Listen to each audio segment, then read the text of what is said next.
मायावती ने बिछाया west UP में माया जाल। 5 सीटों पर मायावती की नजर, बीजेपी की बढ़ेगी टेंशन। बीजेपी की रणनीति पर माया ने फेर दिया पानी। 2024 के चुनावी महासंग्राम का आगाज हो चुका है और इस महासंग्राम में सबकी नजरें सबसे बड़े राज्य उत्तर प्रदेश पर है। उसमें भी खासकर पश्चिमी यूपी पर कहा जाता है कि दिल्ली की सत्ता का रास्ता उत्तर प्रदेश से होकर जाता है। इस वक्त हर पार्टी यूपी की उस हर सीट पर ऐसे चेहरे पर दाव लगा रही है जो उस सीटों को कब्जा सके। लेकिन इस बीच जो सबसे ज्यादा एक्टिव मूड में नजर आ रही हैं, वो है मायावती। इस चुनाव में मायावती बड़े ही हर दाव फूंक फूंक कर चल रही हैं। पार्टियों को चित करने की रणनीति पर खेल रही हैं। इस चुनाव में जितनी स्ट्रॉन्ग बीजेपी दिख रही है तो उतनी ही बसपा भी। देखा जाए तो कई बार मायावती को लेकर चर्चाएं ये भी रही हैं कि मायावती इंडिया के साथ गठबंधन करेंगी, अगर नहीं तो बीजेपी के साथ गठबंधन करते हुए नजर आएंगी। लेकिन मायावती ने पहले ही ऐलान कर दिया था कि वो चुनाव अपने अकेले दम पर ही लड़ेंगी। लेकिन फिर भी समाजवादी पार्टी और कांग्रेस के समर्थक ये कहते हुए नहीं थक रहे हैं कि मायावती अब खुलकर बीजेपी की बी टीम के रूप में काम कर रही हैं। लेकिन अब जब काफी हद तक सीटों पर बीएसपी ने उम्मीदवारों की घोषणा की तो सामने कुछ ऐसा निकल कर आया जो बीजेपी को परेशान कर सकता है। कम से कम वेस्ट यूपी की इन 5 सीटों पर बीएसपी ने जो कैंडिडेट खड़े किए हैं वो बीजेपी के माथे पर चिंता बढ़ाने के लिए तो निश्चित रूप से काफी है। अब आप सोच रहे होंगे कि ऐसा हम क्यों कह रहे हैं, तो चलिए आपको बताते चलें कि बीएसपी कैसे इन 5 सीटों पर बीजेपी को मात देती हुई नजर आ रही है। सबसे पहले बात करते हैं मेरठ की सीट की, जहां बीजेपी ने टीवी के राम अरुण गोविल को प्रत्याशी घोषित किया है, तो समाजवादी पार्टी ने अतुल प्रधान को बदलकर तीसरी बार सुनीता वर्मा को अपना उम्मीदवार बनाया है। अब देखा जाए तो इस सीट पर करीब 37% वोटर मुस्लिम है और इसी को देखते हुए उम्मीद यही जताई जा रही थी कि समाजवादी पार्टी और बहुजन समाज पार्टी दोनों यहां से मुस्लिम कैंडिडेट खड़ा करेंगे, पर ऐसा नहीं हुआ, बल्कि सपा और बसपा दोनों ही पार्टियों ने यहां से हिंदू वोटर्स को ही टिकट दिया। बहुजन समाज पार्टी ने यहां से देवव्रत त्यागी को मैदान में उतारा है। देवव्रत त्यागी स्वर्ण हिंदू है। जाहिर है अगर वो कैंडिडेट नहीं होते तो मेरठ की करीब 41,000 त्यागियों का वोट बीजेपी को जाता। लेकिन अगर बीएसपी 10,000 वोट भी अपने पाले में लेती है तो बीजेपी को बड़ा नुकसान झेलना पड़ सकता है। दूसरी बात करते हैं मुजफ्फरनगर, जहां बीजेपी ने संजीव बालियान के चेहरे पर दाव चला है, तो वहीं बीएसपी ने दारा सिंह प्रजापति के चेहरे को खड़ा किया है और सपा ने समाजवादी पार्टी के कदावर नेता चौधरी हरेंद्र सिंह को खड़ा किया है।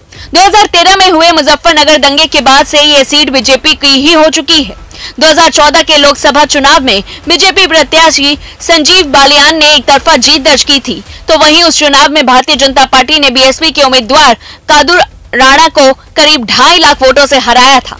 अब बात करते हैं कि 2019 की, जहां सपा बसपा और आरएलडी उम्मीदवार कदावर जाट नेता अजीत सिंह को भी चुनाव हारना पड़ा था, तो वहीं बीजेपी से ही डॉक्टर संजीव बाल यादव ने जीत दर्ज की थी। अब अगर हरेंद्र मलिक को मुस्लिम वोट एक तरफा मिलते हैं तो बीजेपी के लिए जाहिर है राह मुश्किल होगी, क्योंकि बीएसपी ने यहां से दारा सिंह प्रजापति को अपना प्रत्याशी बनाया है। यानी कि पिछड़े वोट जो बीजेपी को मिल सकते थे वे प्रजापति के साथ जा सकते हैं। अगली सीट बिजनौर की बात करते हैं, जिसका इतिहास दलित नेताओं के साथ जुड़ा हुआ है। यहाँ से पूर्व लोकसभा अध्यक्ष मीरा कुमार और उत्तर प्रदेश की पूर्व मुख्यमंत्री मायावती भी एक बार यहाँ से सांसद रह चुकी हैं। पर राम मंदिर आंदोलन के बाद से यानी कि 1951 से अब तक बीजेपी 4 बार इस सीट पर अपना कब्जा जमा चुकी है। हालांकि सपा की बात करें तो यहाँ पर 2 बार और रालोद 1 बार इस सीट पर जीत दर्ज कर चुकी है। अभी की अगर बात करें तो इस सीट पर कब्जा बसपा का है।